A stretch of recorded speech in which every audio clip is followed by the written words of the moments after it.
সালাদ, সাথে আমরা cold ড্রিঙ্কসও order করেছিলাম। ফার্স্টে আমি আমার প্লেটে সালাদ নিয়ে নিচ্ছিলাম। খুবই সুন্দর করে তারা সালাদটা সার্ভ করেছিল। আর যে কোয়ান্টিটি আমার প্লেটে আপনারা দেখতে পাচ্ছেন, এটা হচ্ছে বিফ হাফ তেহরির কোয়ান্টিটি। এটার প্রাইস হচ্ছে 120 টাকা।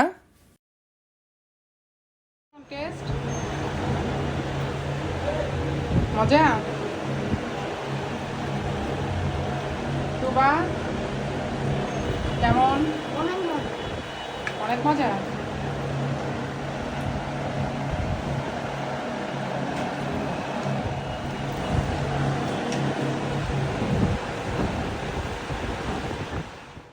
$120 অনুযায়ী তারা মোটামুটি ভালো কোয়ান্টিটির তেহরি সার্ভ করেছে, যেটা আমার মনে হয়েছে।